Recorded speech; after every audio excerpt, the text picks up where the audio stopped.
base gird of your building rests on top of the concrete slab and serves as the crucial base connection point for your building's wall sheeting.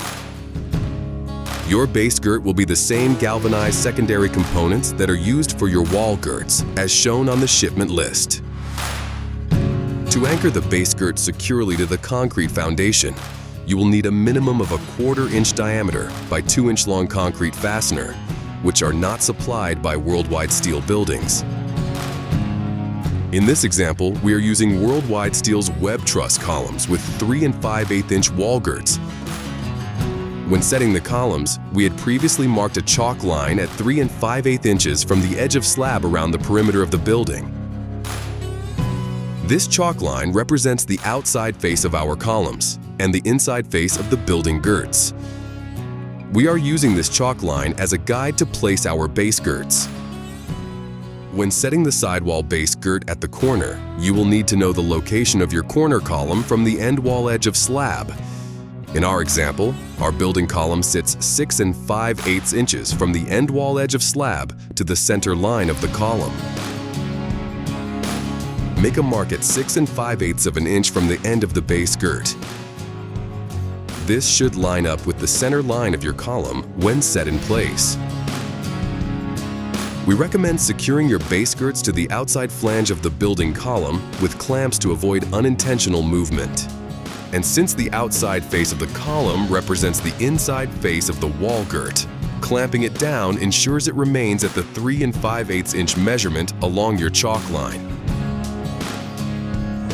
Depending on the quality of your concrete slab, the outside face of the base girt may or may not line up with the outside edge of your concrete down the length of a wall.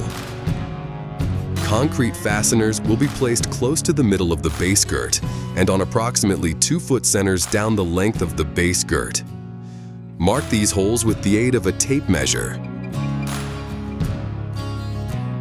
Once marked, remove the base girt from the concrete before drilling holes so as not to damage your drill bit by contacting the concrete.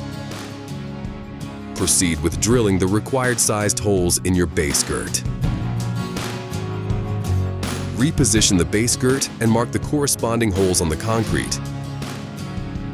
Then, remove the girt and drill the holes into the concrete based on the concrete anchor recommendations. For enhanced energy efficiency and protection against pests, it is recommended to apply sill sealer on top of the concrete before attaching the base girt. This will ensure all gaps are sealed.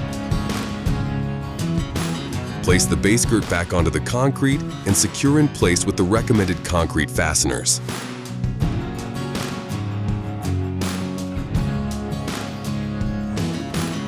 When installing the base girt at the corners, you will need to notch out the back leg of the end wall base girt to allow the 2 pieces of base girt to overlap in the corner, as shown here.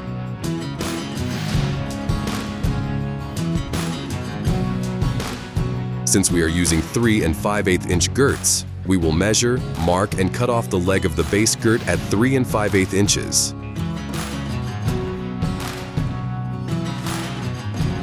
Your notched base girt should slide under the overlapping base girt, as shown here.